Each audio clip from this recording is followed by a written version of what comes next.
जाए। हाँ भाई पर ये अच्छा काम आप मल्ला करेले लागी। काका भाषा कहे बोल बोल क्या बातें। हाँ अरे यह समय वन में भटकने वाले पांडवों के पास में ना धन है ना संपत्ति। हाँ भाई तो वहां जाके ऐसे काम कर ताकि मोर दिल में आनंद आवे। वाह भाई वाह। तो क्या काम करो? अरे वहां चल के भोजन मांग ले। अच्छा यदि भोजन दे दे तब तो ठीक है, और भोजन कोई नहीं दे तो दे के शराब पांडोला नष्ट कर दे। आजा सुन कर ब्रह्मणय माता दाई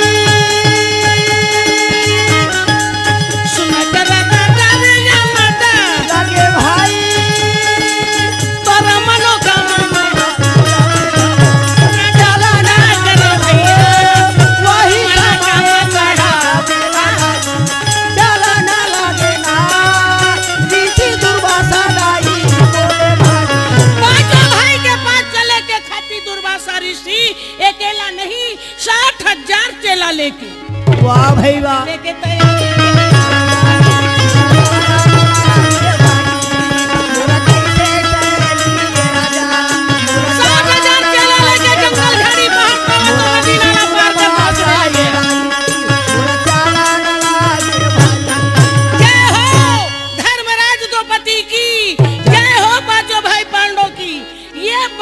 सुनी अरे छोटे से झोपड़ा में रहेंगा। पांचों भाई मन निकल के देख की का बताओ भाई।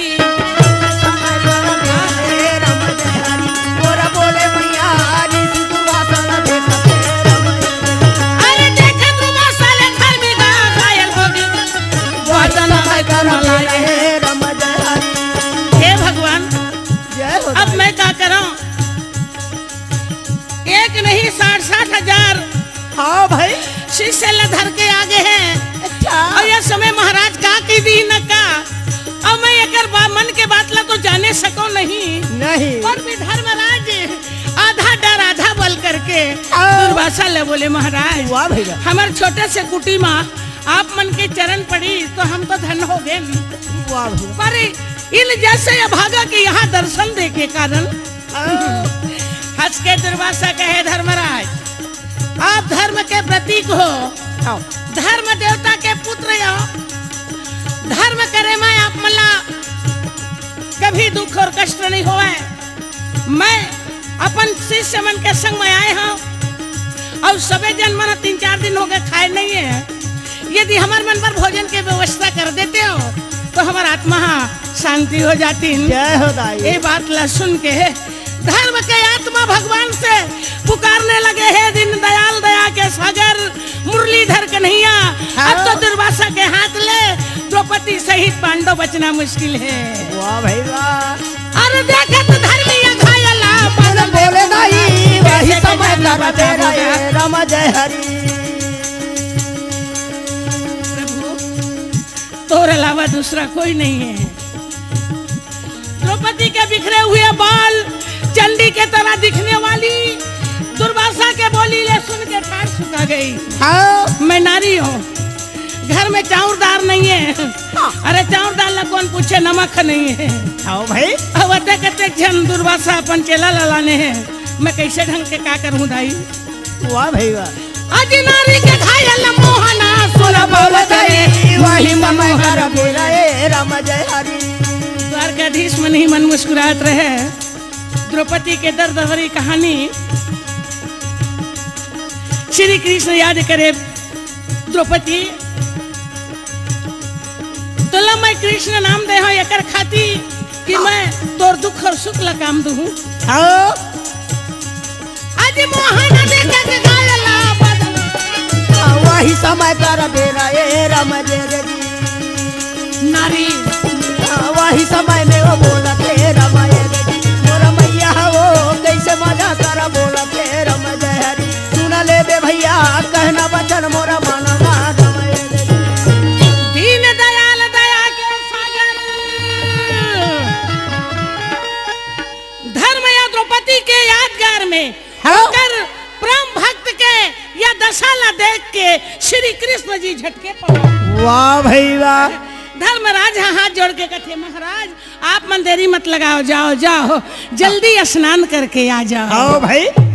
दुर्वासा मन उठिन घास फूस में बैठे दिन तक का अच्छा। और लकर धकर गंगा के ओर स्नान करे बरगे है और धर्मराज द्रौपदी ला देखे, द्रौपदी धर्मराज ला देखे। हाँ भाई। और दोनों देखे देखा होवत रहे वत के बेर कृष्ण जी ठुक ले पहुंच गए। और द्रौपदी अब ओकर मौन धारण ला देख के भगवान कृष्ण कथे कसो द्रौपदी मोलावा देखे तहले तोर मन में खुशी नहीं है इस ना? कैसे चुप बैठे हैं? कैसे चुप है से बता तो मोला। हाँ भाई। अरे कोनो भाई है बहनी घर आई नहीं और बहनी है भाई घर जाही नहीं तो बने ही तो कैसे? प्रेम है कहाँ ले बढ़ी है तुम तो ऐसे मुंह लग फूलो के बैठे है द्रौपदी। अच्छा। क्या बात हो गए? क्या धर्मराज गारी दी से का आई हमला का गारी दी कन्हैया? अरे जरा थे ते में नूला डारा थे और नूला डार के खर ये कट दरे। दुर्वासा ला देख ले। हाँ वाह महाराज और महाराजों कथे पर ओकर अक्कल है महाराज नहीं लागे मोला। नहीं लागे। काबर हमारी स्थिति ला, हमार कष्ट ला, हमार दुख ला भी जान के और एक कट्ठा अपन चेला मल्ला धर के आगे है आगे है। खायल दे के थे तो हे कन्हैया में करो का मोर घर में हाड़ी तौली सब बोल मेहमान धोके पलटी कर दे। पल डरे हैं। राजी का रही रनी छोरे दुआरी का महाराज कराए राना छोरे भाई। राजी का रथी रनी छोरे दुआरी का महाराज राना छोरे भाई। है जी दुआरी का महाराज कराए राना छोरे दाई। दुआरी का महाराज कराए राना छोरे भाई। दुआरी का महाराज कराए राना छोरे भाई। हाथ ले जोड़ैया द्रौपदी है बोले राज तारा तेरा ना छोरे भाई। हाथ या जोड़ के द्रौपदी है बोले लाले रमला ना छोरे भाई। आए दुर्वासा भोजन मांगत हवे जहरी आए दुर्वासा भोजन मांगत हवे का चीज के भोजन करावे दुआरी कमा राजे तारा तेरा ना छोरे भाई। तेरा दुआरी कमा राजे तारा तेरा ना छोरे भाई। ए हो दुआरी कमा राजे तारा तेरा ना छोरे भाई। ती बता दे कन्हैया ती बता दे। अरे मोर घर तुरिया लते हैं देख ले झांक ले ताक ले। हाँ भाई। दोनों जगह में यदि दाना भूसा होही तो ते बता दे रान दे बहनी की के। अरे कृष्ण देख के कथे हे द्रौपदी मैं जान गया तोर चाल ला। हाँ भाई। दुर्वासा के बहाना करत हस और मोला खाए बर दे बर मन तोर मन नहीं है। अरे मैं अतेक तड़फत आवत हूँ मोर बहनी घर जाके खाऊं पेट भर खाऊं आराम से सोहूं और ते तो ऐसे ढंग के बहाना बनावत हस ताकि भैया है अभी द्वारका चल दे है ना। अच्छा? मैं जान रहे हूँ। अरे तोर घर खाना है पीना है सब है। अब मैं तोला कहा तो द्रौपदी कुछ नहीं देवे झन दे दाई तोर घर के पसाए पसिया ला दे। वाह भाई वाह। तोर घर के पसाए पसिया ला दे दे काबर मोरा जीवा छूटा मोरा कहा न लागे भाई। में मोर की छूटा मोरा कैसे कन्हैया ये दाई। आगे पीछे मोरा दुर्वासा देख बोला ले। न लागे भाई। मोरा सुना ले बे बहिनी द्रौपदी कहे नाला वो मानव भाई। मोरा जीवला बचा ले कहे देवी मोरा बोला न लागे भाई।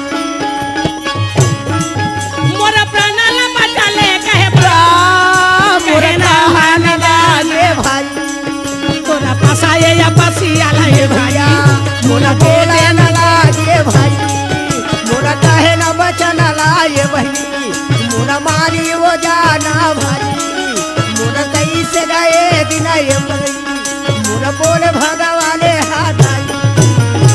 द्रौपदी लाते गुस्सा आगे के का अच्छा। जे गुस्सा ला बर्दाश्त नहीं कर सकी हाँ भाई। लकर धकर कुरिया में खुसर के और हाथ में धर के बटलोही ला लेके कन्हैया करा टीका ले गे।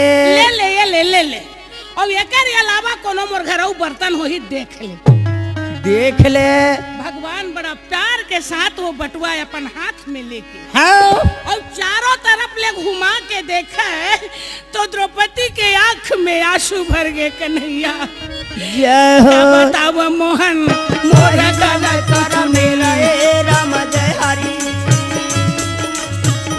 समय कर मेरा ए राम ए देवी अरे माज धोखा रया मर्दना नहीं हरे भैया दिल बन हीरा लाडे राम ए देवी अब ऐसे देखा था जय हो कि कई दिन के भूखा हर हे कन्हैया हे गिरधारी मैं ऐसा न भागिन तोर बहनिया ताकि तोला खाए ला नहीं दे सकत हो।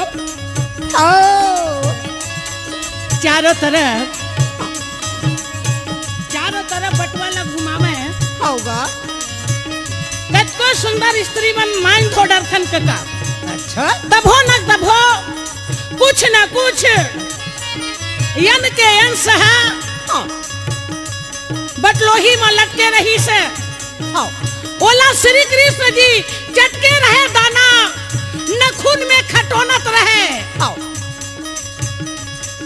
भीम लकत है भीम मैं है दाना खुशर गए है ओला निकाला थोते जल्दी जा दुर्वासा ला बला के खाए बर बला के ले आ बला के ले आ भीम कथे अपन हा सारी दिन लबारी झूठ बोलते होगा अब महू ले दे लबरा बनाए बर भेजे थे बना ही अरे जाना बकर बकर का देखा था जल्दी जाओ भाई दुर्वासा ऋषि ले बुला के ले आ। भीम कहते हाँ जा तुम ते हाँ बटलो ही खोटना बैठे रहा मैं जात हूँ।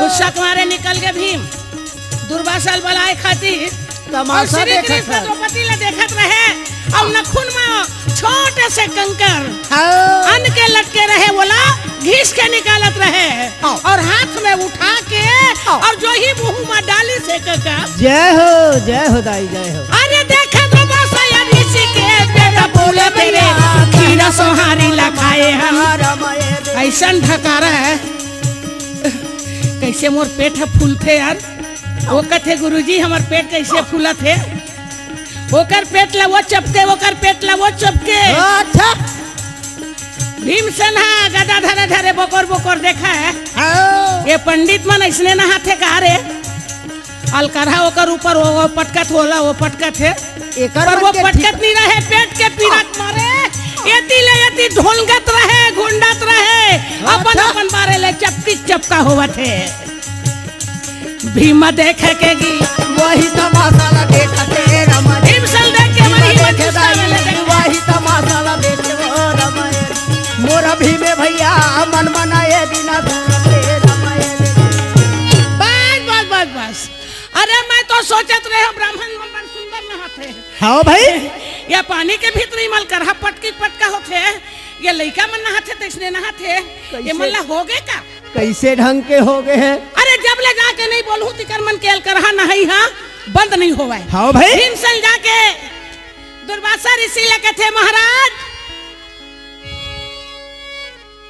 ए महाराज अच्छा दुर्वासा अपन पेट ला तरी हाँ पेट ला नीचे दहर दबाए दबाए कथे बेटा काए हमार भैया बहुत जल्दी बला है खाना खाए बार नहीं तब पसिया पिए बर तोला एके में बात ही पोस नहीं। खाना खाए नहीं बोला ही तक पसियल पियाए बर बोला तो कते प्यार के साथ भीमसेन कथे हाँ। जल्दी चल महाराज जल्दी चल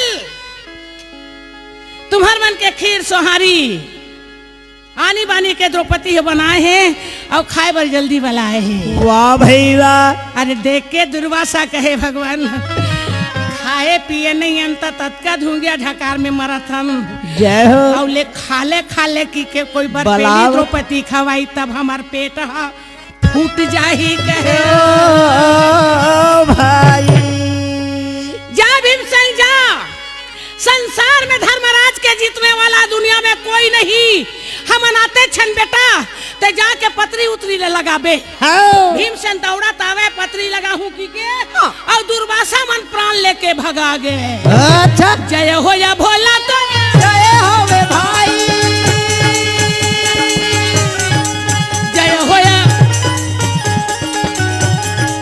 जय हो या दीना या कहेगा भाई बोला ना लागे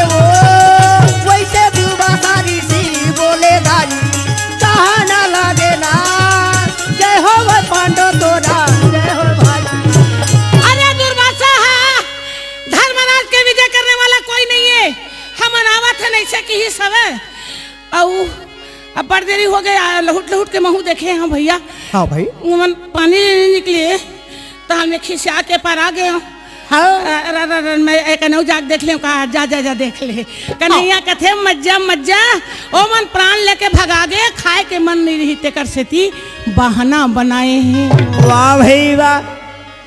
धर्मी सुना के घायल प्रभु, धर्मी सुना के घायल,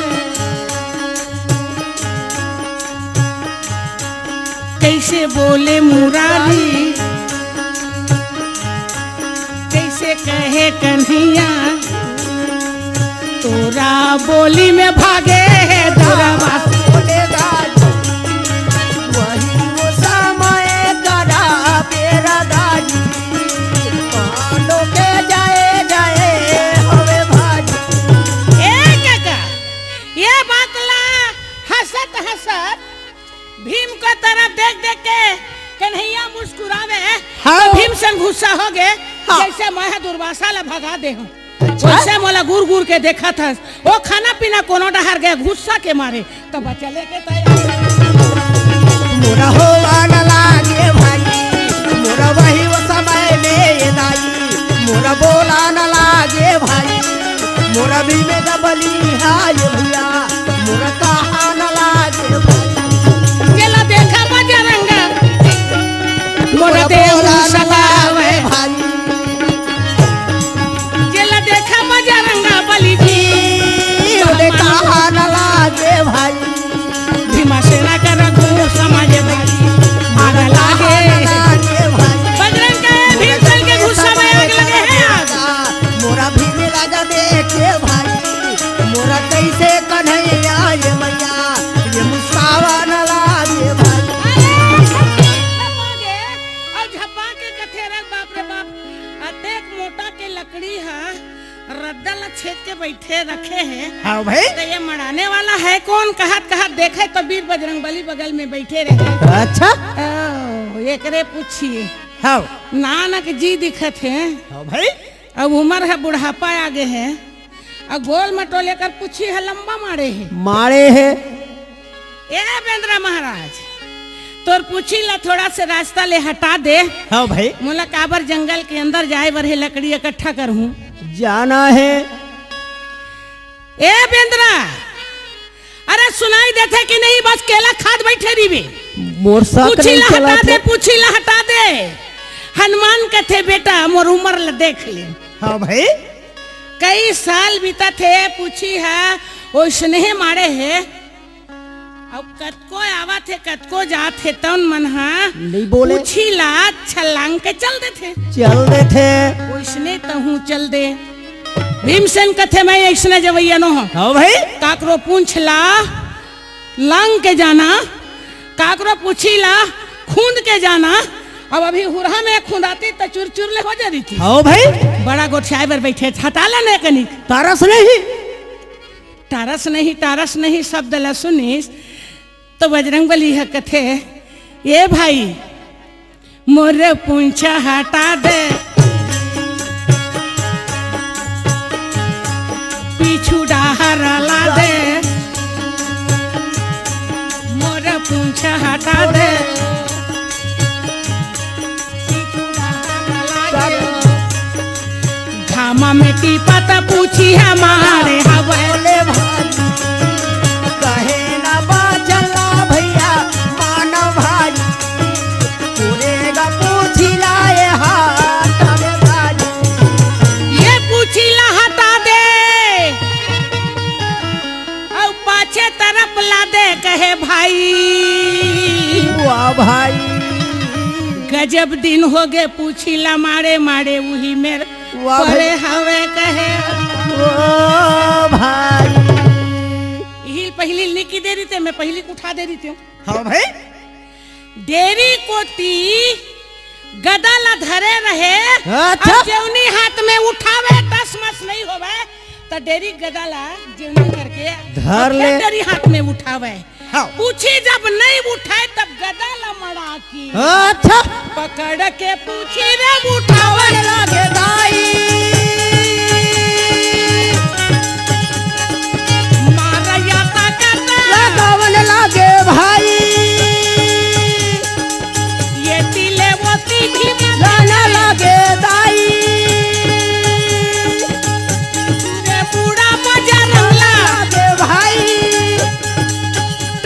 पूछा पूछा पूछी नहीं तो होवे बोला ना लागेगा और बड़ा गारू ये कार पूछी भाई मोर भी में हरगा सारी पछीना भैया छूटे भाई। अरे पसीना पसीना हो गए। हाँ भाई पूछी टस मस नहीं होवे। अच्छा बजरंग बली के आगू पीछू घेरा मारे है केला के है। हाँ हट्टा कट्टा दिखे पर दिखता है पर खाए नहीं आज का भाई। का करबे भूख लागत है का भूख लागत है तो एक काम करना कैसे ये दर्जन खा ले पूरा पूरा पूरा घेरल खा ले ताकत है यही नहीं ताल पूछी ला उठा के मोर पाछू डाल ले पाछू को ती लेके मरा देवे काबर अब बड़ झनमन खून थे कतको झनमन कूदथे कूदथे है नहीं हाँ। कतको झनमन ठोकर मारते भाई ये केला खा ले तकर बाद में नहीं पुछिल घिरिया के मरा देवे मरा देबे जरे मन नून डर छे कि के फिर पकड़े मार जमा के अच्छा तो बटा समझ नहीं मोरा नाई वो होवे दाई मोरा कैसे हनुमाने हाँ भाई मोरा सोचा न लागे भाई मोरा तोरा ले घमंडी है भीम से मोरा तोरो गड़ई है भाई तो बटा समझ नहीं होवे जी बजरंग देखे भाई पूछी ता समझ नहीं होवे बजरंग देखे भाई यही बुढ़ा बंदर में भागा मोरा बोला न लागे ये बुढ़ा बंदर मत एक ताकत है हाय बाप रे मैं क्या करूं देखा कहा ए दादा रे मोरा बिया बजरंगी वो दाई मोरा सोचा न लागे भाई जब तीर मात्र पूंछला नहीं हटा सकी अच्छा तो हटावत हटावत भीमला याद आगे का ये साधारण व्यंजनो है लोहे हैं? ये तो माई है मोला कोनो मन बुझे खाती अपन रूप लाल करहा बना ले है बुढ़वा के पाले है अब पूंछ ला मन मारे लमा दे है अब मैं बिल्कुल हार खा गया हूँ हाँ पूंछ भाई। ले छोड़ के और दोनों हाथ ले जोड़ के कहे हाथी जड़ा बिने कारी के भीमा बोले भैया तोरे कहे न लमा ले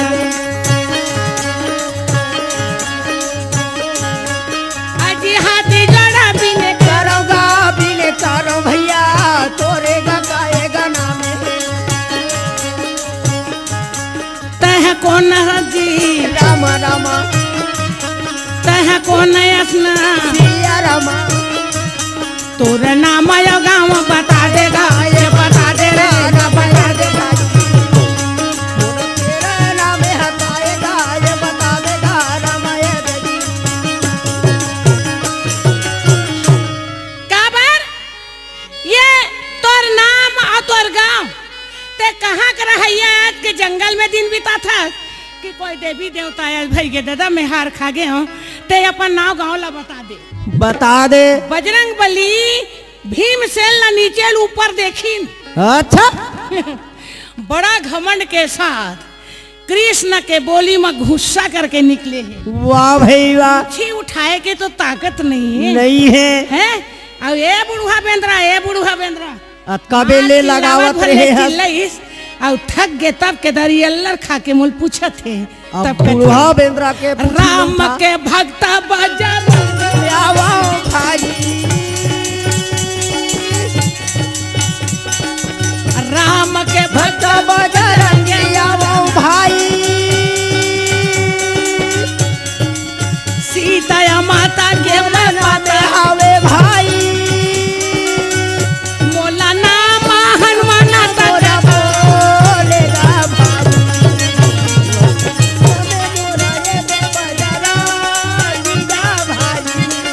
वही समय में बीरा बोलते भाई अरे देख बजरंग बली अपन रूप ला विकराल बनाइल अच्छा के दारी भीमसेन कहते नहीं भैया नहीं अरे तोर लघु रूप में मोला दर्शन दे ए बड़े जानी रूप ला मैं देखना नहीं चाहा तोर पाँव पर था तोर हाथ जोड़ा पाँव पर मोला छोटे से रूप ला दिखा दे कहे भाई जय हो ए लगा के मिला जाओ भाई गले लगा के बोलन लगे दाई दोनों